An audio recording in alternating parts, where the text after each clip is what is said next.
Hey there, Lori Kennedy here. This is the Business of Becoming podcast for entrepreneurs who want to build the business and life of their dreams all on their own terms.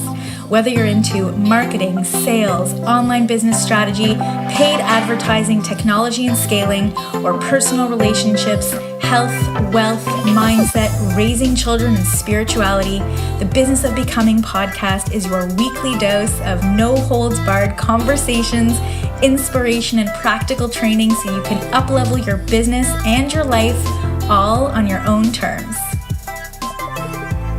We're coming up to the end of the year, and I know what you're thinking. Oh my goodness, I need to plan out 2018. Well, don't you worry, I've got your back. This mini workshop episode is going to help you review 2017 and also really help you to get clear on goal setting and planning for 2018. So let's dive in. Well, hello there, and welcome back to the Business of Becoming podcast. I'm your host, Lori Kennedy, and this is the New Year goal setting and planning roadmap episode. Now, even though most people think of planning their upcoming year in December, which is when this episode is airing, scheduling time to review, vision, goal set, and plan can be done at any point throughout the year. So if you're listening to this episode, let's say in May, don't disqualify yourself from setting aside time to goal set and plan. If you feel like you're playing whack-a-mole in your business and life, you remember that game when you're trying to slam the moles with the mallet at the carnivals, and one's over here and one's over there and one's over here and one's over there.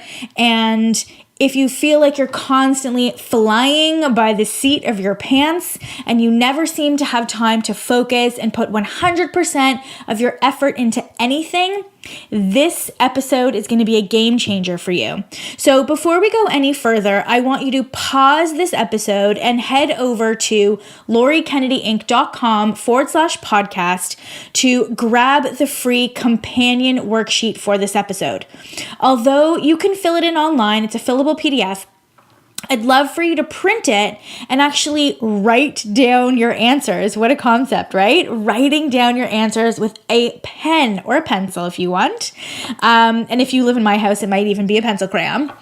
There is something so permanent and so truth-telling about writing your goals and plans with a pen and paper. So now that you have the companion worksheet, let's quickly go over how I'm going to break this episode down, and then we're going to dive in. We're going to start this mini goal setting and planning workshop by going over some planning tips. I have 6 tips for you that I feel are important to review and that will help you get the most out of this planning session. And then we're going to take a look back at 2017.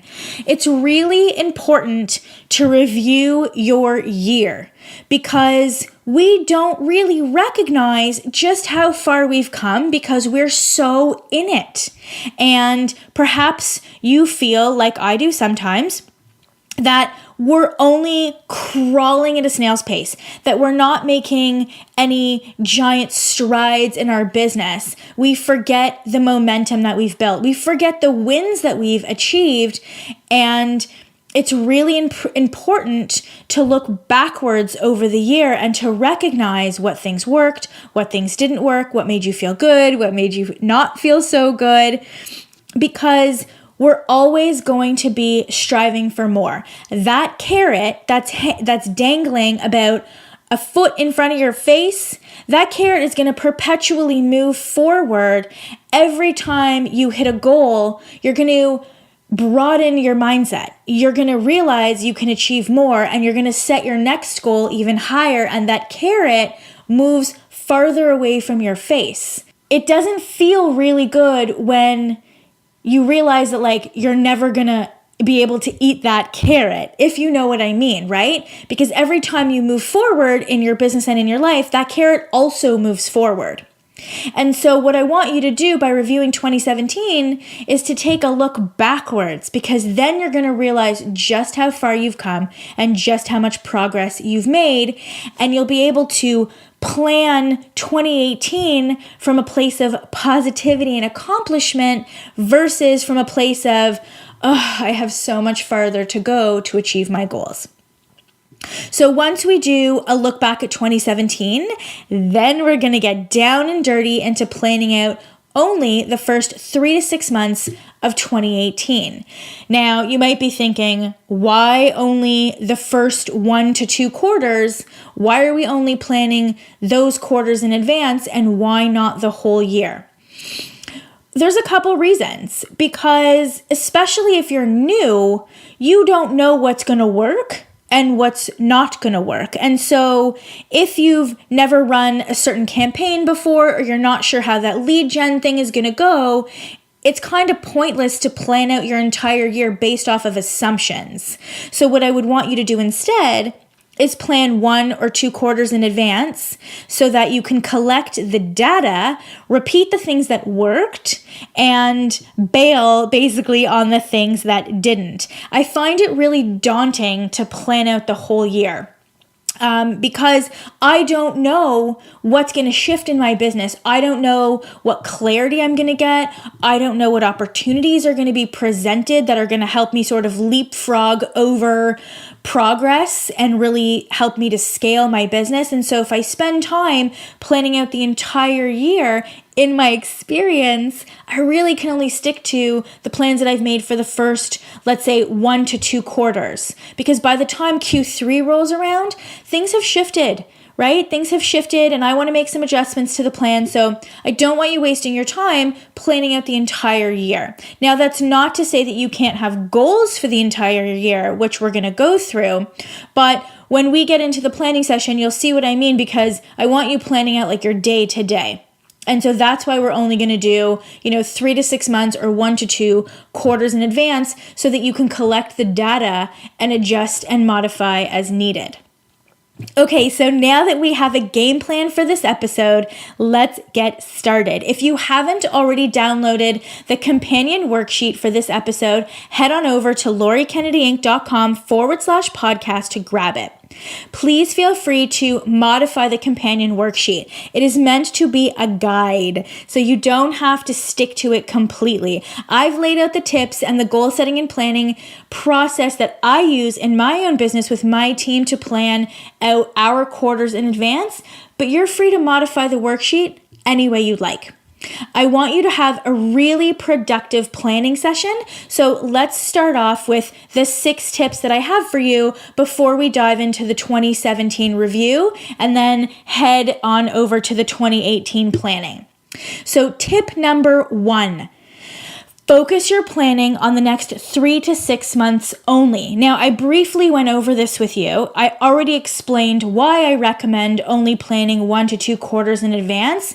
The primary objective here is to see what works and what doesn't.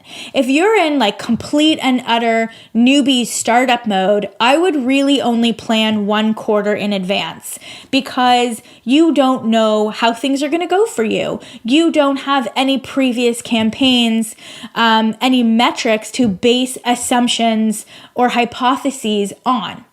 So for example, in my business, we've launched certain programs multiple times. So I can plan out, how I think they're going to go based on conversion percentages, based on leads. I know how it's going to go, so I can plot those in over the course of the year if I want to, and just set the goal to scale that to meet my revenue goals or my profit goals. But if you're just starting, you have no idea what's going to work and what is not going to work. You have no idea what's going to feel really good and what you're not going to love doing, which is why I want you to focus on just maybe the first and second or just the first quarter. You get to decide. There's no right or wrong here. Tip number 2. Schedule an entire day to plan. Yes, an entire day. So if you work full time, that means that you're taking off on a Saturday or Sunday to go and plan. If you have kiddies at home, that means that you're potentially hiring a babysitter or sending them somewhere. I was going to say you're not kicking them to the curb, but you're sending them somewhere for the day. It's really important to honor your business, to honor this practice of goal setting and planning to give yourself creative white space to brainstorm, to ideate, to come up with ideas, to vision, and to plan. I want you to give yourself permission to really get into this process. This is your business and the sky is the limit. But when you're cluttered, when you're trying to squeeze in a planning session between, school pickup and hockey, or on your lunch break at work, or, in the car thinking about things and talking into your phone, that's not honoring yourself and your business and your goals. So if you have to rent a hotel room or a co-working space, I really want you to make this one day a priority for yourself. Order in lunch. Don't worry about cooking. Really set yourself up for success. And if you're staying at home for the day, send the dog to the doggy daycare, get somebody to pick up the kids. Give yourself creative white space. Then take a little break when your brain is starting to get fuzzy, go outside for a walk, watch some TV, shut your brain off and then come back to it. But please put it in your schedule and take the entire day to plan out your first 2 quarters. Tip number 3, it takes 2 or more. So I want you to do this one-day planning session with an accountability buddy or a business bestie or someone on your team. This is not meant to be done with your best friend who's an employee or your spouse who, is doing it out of the kindness of his or her heart, but really isn't into it. You need someone who understands your business, who understands your mindset, who has a deep level of faith in your goals and your audacious dreams without looking at you and kind of I don't know if that's possible. That is not the right person for you to be planning with, right? You need someone that you can bounce ideas off of and get solid feedback from. And it also makes planning so much more fun when, you're not sitting in a room talking to yourself. A lot of us need that extra person to just talk it out with, right? For them to say to you, hey, you know what? I think you can double those numbers. Let's work out a plan to do that. Or, okay, maybe let's scale that idea back a bit so that you can take the path of least resistance, right? It's really helpful for you to have a buddy to plan with so that you don't feel so alone. And so you can pitch and catch with, if you know what I mean. In person with someone else is always better. Energetically, it's just nicer, it's easier. But if that's not possible, you can use Zoom or Skype. It's harder energetically. I think it takes a lot more energy because you're just talking to the computer, although someone's there, obviously, on the other side. But if you guys can plan to get together for an entire day, that works so much better. An example of this, why it takes 2 or more, and this is a personal example from my own life. So every Monday at 12 o'clock Eastern, we have I am involved, and I have been for the last, 3 years now, in a peer-run mastermind group with my business besties, Karen, Kathleen, and Dawn. And so we know each other really, really well. We've been through a lot of personal stuff together, a lot of business growth together, and we're able to step inside of each other's businesses and really call out the problems. Because as you might know, you can't see the forest through the trees. When you're in it, it's really hard to own where you're your own bottleneck. It's really hard to see the blocks that you're creating in your business, even though you want to grow it. And so we have a planning day where we each get an hour in the hot seat. And I'm pretty good at strategy. I'm able to really help them. And so what ended up happening on my turn, which I thought, okay, we'll talk about how to scale one of my programs. And it didn't turn into that. They really called me out on some personal stuff that was going on inside my business.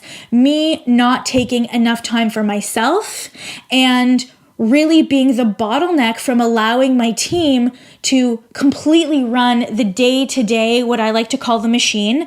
They run the day-to-day machine. I'm still too involved in the day-to-day. And they called me out on that. And so they asked me to put together a plan to remove myself by the end of Q1. And that was really, really helpful for me because it opened up so much clarity. And I took it back to my team, and they were so appreciative that I got that feedback and that I was open to that feedback, because it was actually me not releasing control. And so had I had done this planning session by myself, had I had sat down with a calendar and just sort of plotted where I wanted to go, I wouldn't have had that aha moment, and I wouldn't be able to make the necessary shifts in my own behaviors and in the way that my team functions. So it really is important to have accountability, to surround yourself with people that know your business, that know you, that can bring things to light, that can bring things to your attention that you wouldn't otherwise see as an issue in your business. And so I highly recommend that you find someone like that and plan with them, right? And say to them, like, give them permission to call you out on things, because it's really, really important in your own personal development growth, but also for you to be able to scale your business. Okay, moving right along. Tip number 4, you want to reverse engineer your calendar based on your goals. So a lot of people just start like plotting things on the calendar. Well, I'm going to put this blog post here and that blog post there, and I'm going to do a Facebook Live here and a Facebook Live there, except for what? Like, what is the end game, right? So before you start planning out all of your promotions and all of your content, it's helpful to know what those goals are. What are you creating content around, right? The goals are like the destination. And once you have that destination, it's really easy to just plot in the route so that your magical car, so to speak, can take you there. Right? So that you're not just haphazardly creating content just because you know you need to create content. Your content creation is strategic, and it's created around supporting your promotions. Right? That is the way that you're going to, grow your leads, grow your community, grow your brand, and eventually invite those prospects into transformation, because they're following along your content that eventually leads them to an offer. Tip number 5. Remove personal bias and assumptions of what's possible. This is a really good one. You're going to want to listen to this many times. So I recently just had a 1-day mastermind event with my Wellness Business Academy. So that's my signature program. It's called the Wellness Business Academy. And 2 times a year, I bring all of these students who are available to a 1-day mastermind, and the rest we stream live so that everybody around the world can participate. And the afternoon is filled with hot seats. So everybody gets 15 minutes. Anyone who wants a hot seat can get one. It's 15 minutes long, and people come up and they tell me basically their biggest challenge, and we work through it. So one of the students, her name is Ashley, she was sharing how she didn't think it was possible to scale her membership site past 300 people because she couldn't handle the volume. So she was asking what she should create next. And I kind of looked at her like, A, you have 300 people in your membership site. That's amazing. And B, why do you have to be the one to scale it? Why do you have to be the one to moderate it and be the only single coach in that group? Because she was struggling with keeping up with like answering all the questions and all the customer service. And I just asked her that question, like, why does it have to be you? Why can't you hire coaches and integrate, let's say, Coach Kim and Coach Rachel to help you out? It doesn't have to be you. It doesn't have to be you answering the customer service emails. In fact, it shouldn't be her answering the customer service emails. And I could see the look on her face. And it was like, you're right. It doesn't have to be me. I can grow this thing. And I said to her, why switch your attention away from something that is clearly working? There is no reason that you can't get this to 600 people, in the next 3 to 6 months. If that's how fast it took her to grow it to 300, there's no reason that she can't double that, except she can't do it alone. And it never occurred to her to hire coaches, to bring other experts who work for her under her brand to grow her business so that she could actually scale. And, it was like all of a sudden, this whole vision opened up for her about what was actually possible. Because up until that point, she was under the assumption that she's the one that had to do it all, and that's just not true. So it was like a breath of fresh air for her. And that's why it's important to not only surround yourself with accountability buddies and people who can call you out on things and people who have really good ideas, but people who are more successful than you are so that they can shine a light on what's possible for you when you don't know what's possible for yourself. And I've had many of those instances where I'm sitting in a room with people who are way smarter than me, and they're like, tell me why you can't do X, Y, and Z. And I look at them, I'm like, well, I guess I can. And it just never occurred to me, right? It just never occurred to me. So if you find yourself during this planning session saying, I can't possibly do that, or that's not possible, or I don't know how, or can I really do this? The answer is yes, you can. And that's when you know you need to remove any personal bias, scarcity mindset, and assumptions of what's possible. Because let me tell you, whatever you dream is possible. You might not know the how, and that's what's tripping you up, but it is absolutely possible. And lastly, tip number 6, plan according to your own brain. So this worksheet that I'm giving you, this companion worksheet, which you can find at lauriekennedyinc.com/podcast, that is according to my brain. This is how I process information, and I'm sharing it with you. But if you need to restructure the thing, go ahead and do it. If the spreadsheets that you got, from a free planning workshop that you attended or you downloaded off the internet, if they don't work for you, restructure them in a way that your brain understands it, right? Because we all process information differently.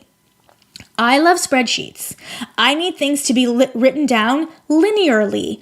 I don't do well with mind map graphics because that's not how my brain processes information. I need things in spreadsheets, in charts, not in doodle graphics because I just don't get that, right? So there is no right or wrong way to do this. The only wrong way to do it is just to not do it at all.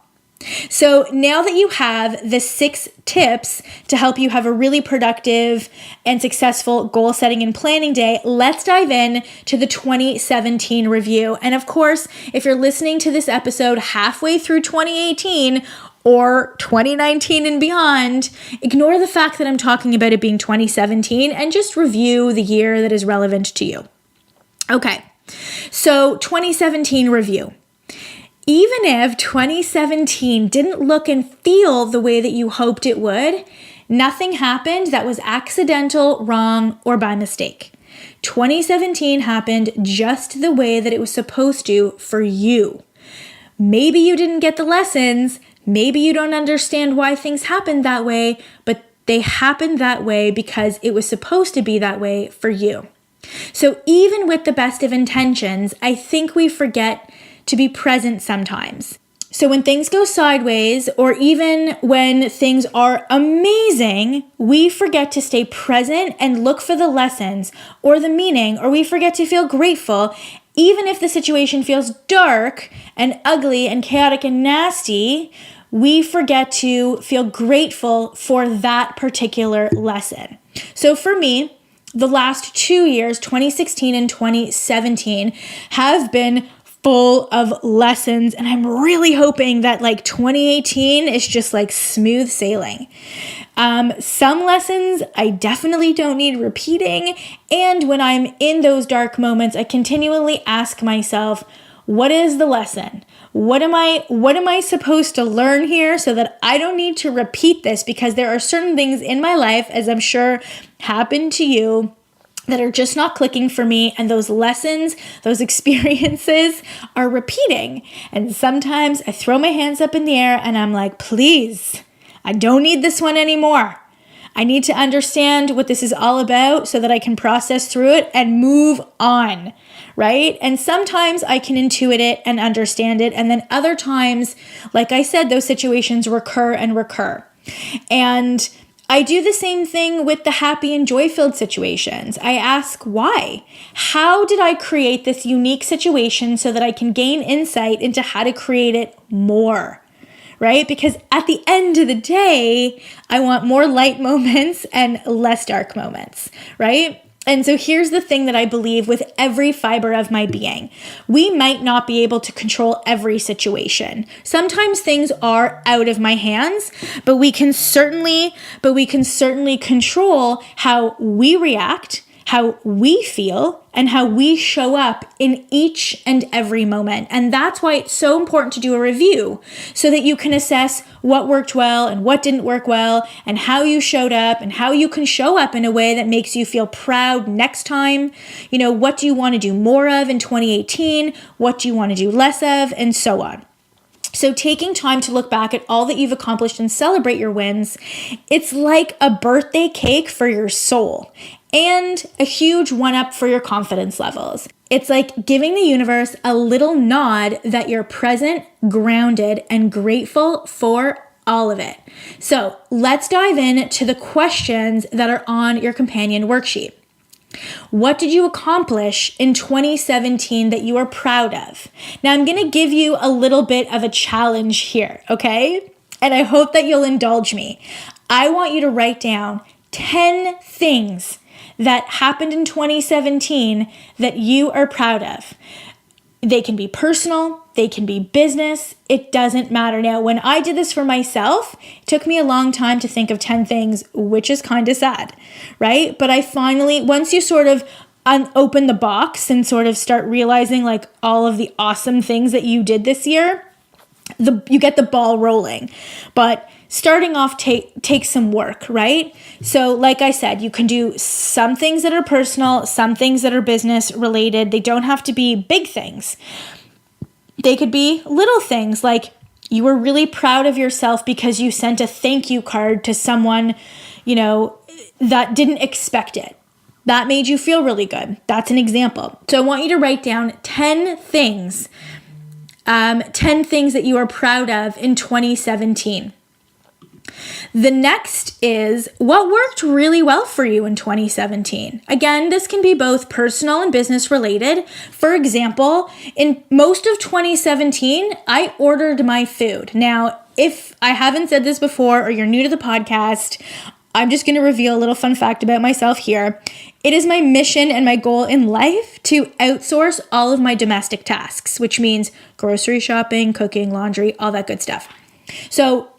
And I also know that it's better for me and I can stay compliant to the way that I want to eat and nourish my body when I have prepared food in my fridge that I can just heat up and eat. So ordering my food worked really well for me in 2017. Not working on weekends when I have my kids. So if you don't already know, I am divorced. I have my kids every other weekend. I share custody with their dad.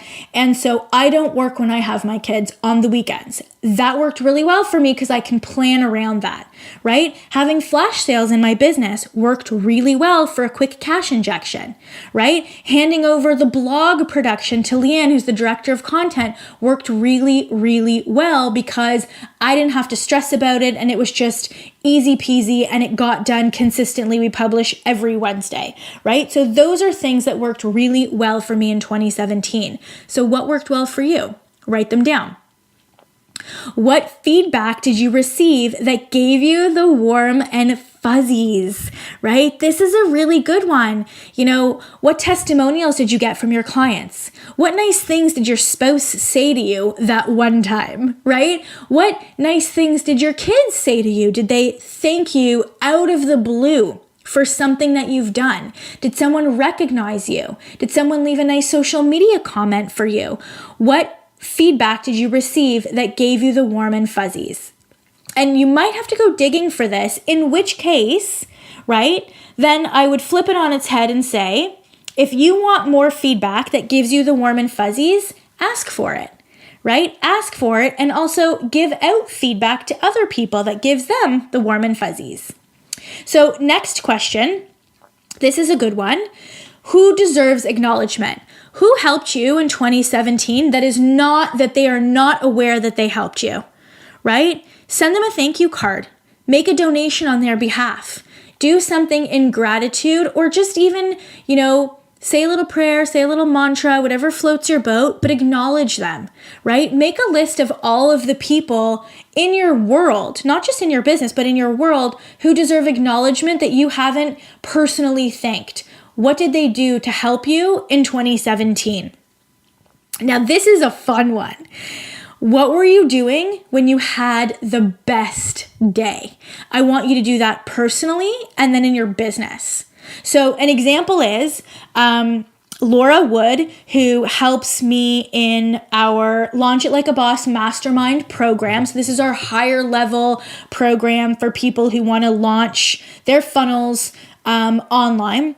She helps me with that program, and she came to my house one day. She probably lives about an hour and a half away, and she drove to my house, and we literally spent 9 hours creating funnels, standardized funnels that we now teach people, and we mapped them, we did all the automations, we did the logic. It was like those 9 hours flew by. We forgot to eat, we forgot to drink, like we were both so in our zone of genius, and we could pitch and catch together. She could keep up with me in terms of understanding and ideas. It was the best day. Now, I can't replicate that every day in my business, but I can certainly add in more client work with her where we're able to do that for other people, and we're able to do that for my business. And then personally, one of my favorite things to do is to do nothing, is to sit at home and have a breakfast with my kids, play games. We love playing Monopoly. We love playing cards, and just be silly and just have a lounging day. I'm sure if you have kids, you know what it's like. You're running around from activity to activity. It's a rare thing where you get an entire day on the weekend with no planned activities. Those are my favorite days. And then last but not least, what lessons did you learn that you are grateful for? Now, I want you to put a line down the page here, and I want you to write light and dark. So the dark lessons are obviously things that were not so pleasant, that you'd rather not repeat, but until you really process through them, they likely will continue to show up in your life in different forms. And the light lessons are ones that were amazing, that really just put a smile on your face and made you feel like the world is at your fingertips and everything is just going to be okay. What were those lessons that you're grateful for equally? Right? Because we got to be grateful for the hard things, because really the hard things are what stretch us and make us grow. So when you're able to look back at and do a 2017 review, you're able to see how far you've come, right? You're able to see what worked and what didn't, what you'd like to do more of and what you'd like to do less of.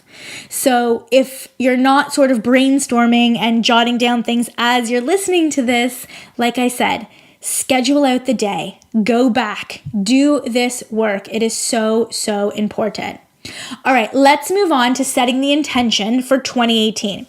So before you dive into the goal setting, planning, and all of the fun stuff, I want you to focus on the most important thing of all. So we've reviewed 2017, and now it's time to focus on the most important thing before you dive into goal setting and planning. And that is, how do you want to feel in 2018? And we can thank the masterful and amazing Danielle Laporte for this wisdom and this question, right? That comes from her book and her work called The Desire Map. How do you want to feel? Because everything that you create should be based around this answer. How do you want to feel? How do you want to feel when you wake up in the morning? How do you want to feel when you move about your day? How do you want to feel as you grow your business, right? And you can choose a word or a theme. Personally, I decide how I want to feel, and then that becomes my word and my theme and my intention, right? Because it's all too easy to decide like how you want to feel, and then life gets busy, shit hits the fan, and like it becomes really overwhelming, and you forget that you wanted to feel calm for all of 2018, right? Or peaceful or serene for all of 2018, and you're running around like a chicken with your head cut off between all of the activities and the launches, and it just becomes a mess. So when you have the intention that you're going to create your life, your 2018 year, based around feeling the way that you want to feel, you can then cross-check, right? When you start to feel tired and out of alignment and resentful and annoyed, the first thing that you should ask yourself is, am I doing things? Am I being mindful? Am I behaving in a way that is pushing me closer to feeling the way that I want to feel? Or is it pulling me away from feeling the way that I want to feel? And most of the time, when you're feeling resentful and overwhelmed and annoyed, you're not behaving and thinking in a way that is in alignment with how you want to feel. So you have to recalibrate. You have to switch some things around. Your body will tell you. We all know when we're sort of veering out of alignment and doing things that is not conducive to feeling the way that we want to feel. So the first question is, what is your intention or theme for 2018? How do you want to feel? And you can brainstorm. It doesn't have to just be one thing, right? It can be a multitude of things that are all very similar in nature. But I want you to brainstorm what your intention, theme, and feelings are for 2018, right? And how does that show up for you? So if you wanted to feel calm, right, what does that actually look like? What does calm look like to you? Maybe that's starting your mornings off slower. Maybe you need to wake up earlier, right? Maybe you need to get all of the stuff that I call it like the morning witching hour, like the bags and the lunches and all of that stuff. Maybe you need to make a concerted effort to do that the night before. I always say that I'm going to do that, and it never happens. And lo and behold, we're like rushing out the door. But at the same time, I'm okay with that. That doesn't bother me that much, but maybe that bothers you. So what does calm or serene or empowered or beautiful or feminine look like to you? What activities have to happen in order for you to feel the way that you want to feel? So now that we have the intention and the feeling, let's set the focus for 2018. It's really hard to create a plan and a promotional calendar when you don't know what you're focusing on. So there always seems to be a million things to do and a million things to learn, and you have to research and you have to implement and you have to scale and you have to outsource. Having a final destination is critical to your ability to focus, take action, and make progress. Because if you're doing all of the things, it's like you've plugged your final destination into the GPS and it's given you 10 ways to get there, right? And you're going to try this and you're going to try that. It's the whack-a-mole that I was referring to at the beginning, right? And that's not a pleasant way to build a business. So if we can focus on a singular final destination and draw one map, one route to get you there. And maybe that route needs to be course corrected along the way, but you're not trying 10 different routes all at the same time to get you to that final destination. We're going to stop trying to do all of the things, and you're just going to focus on one outcome. And you're going to have one route, one step-by-step method of direction, one roadmap, right? And you're going to focus on that per quarter. So you're going to have like a final destination per quarter, and maybe that is revenue and profit. Or if you don't want to, base your goals around money, that's cool, but I'm going to get you to do it anyway. And you can also create your goal based on, an actual project that you need to be completed, right? So we can do it both ways, okay? So the goal can be monetary, which I highly recommend, and or project-based. But the point is to pick one thing to focus on per quarter and not to deviate and switch paths halfway through. So, what are your goals for Q1 2018? I'm going to get you to put a revenue goal down. I'm going to get you to put the program or the service package or the product that you're going to sell and your major project focus.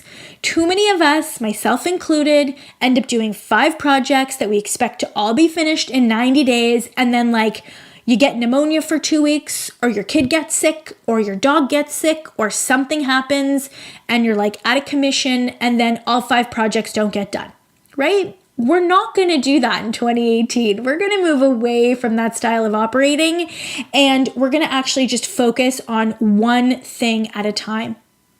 So you're going to fill that out for Q1, and then you're going to do the same for Q2. What is your revenue goal? What is the program, product, or service that you're going to focus on selling? And what is your major project focus? So let's go back to Q1, and I'll give you an example.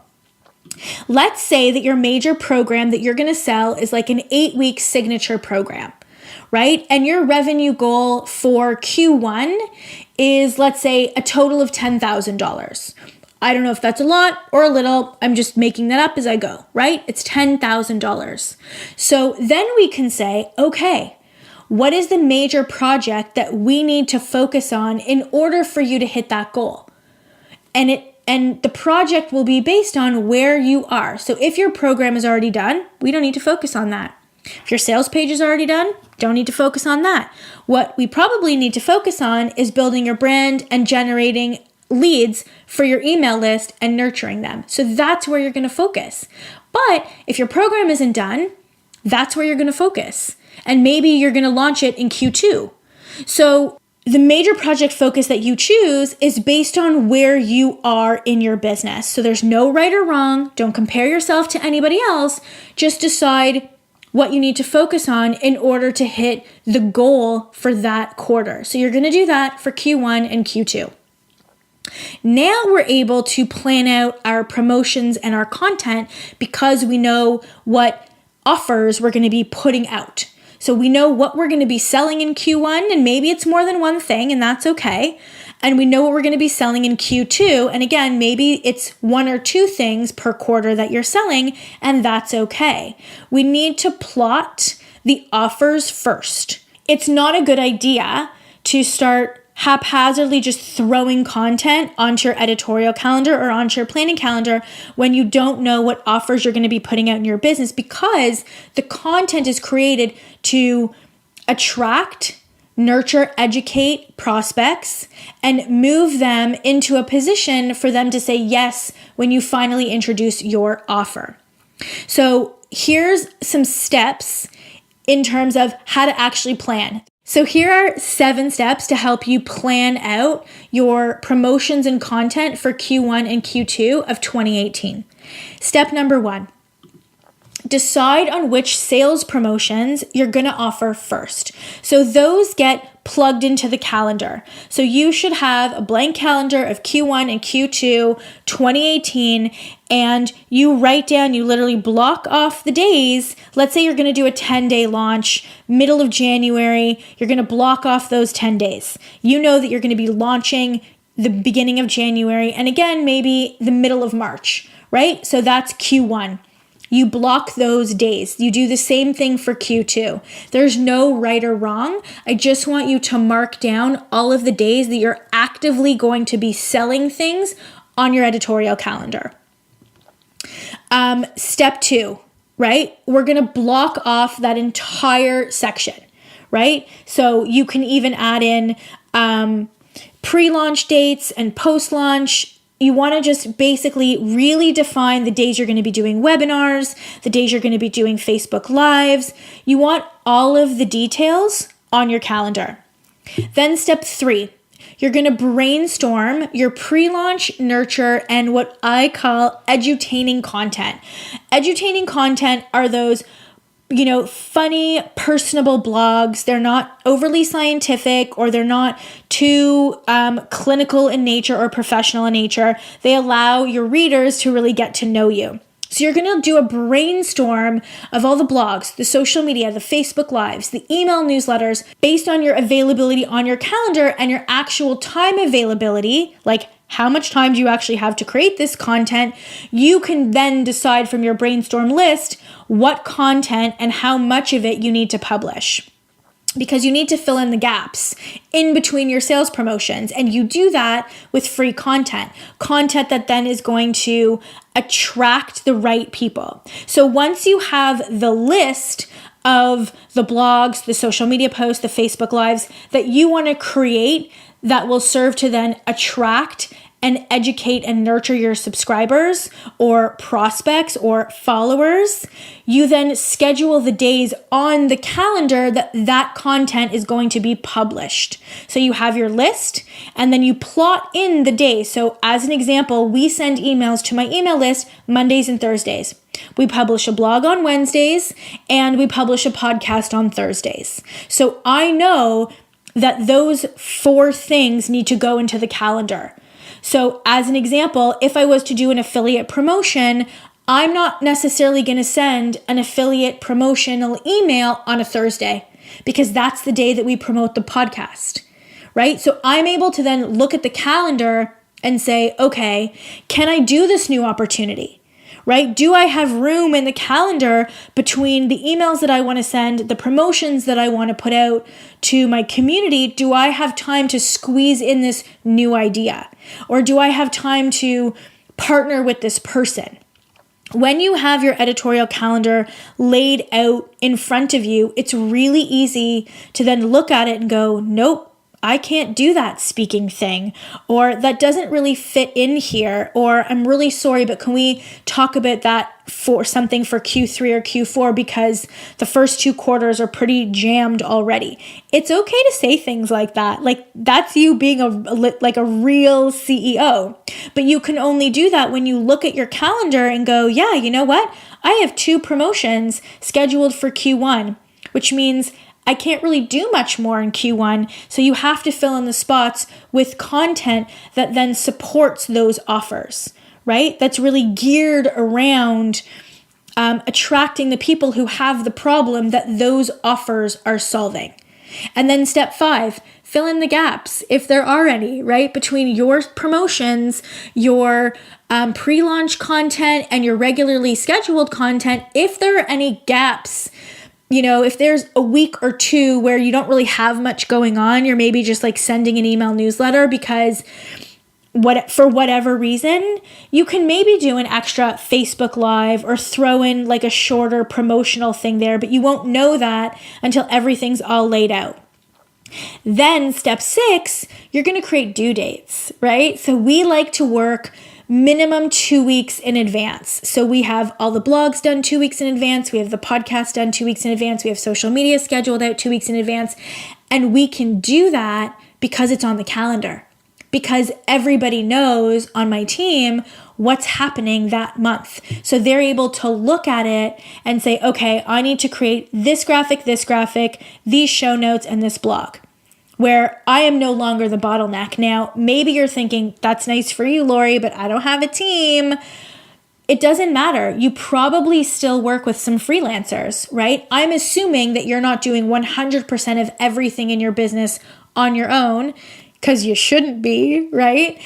I'm sure you work with other people. And if you are doing 100% of the things in your business, imagine how it will feel to look at the calendar and go, oh, okay, I need to have these 2 blogs written by X date.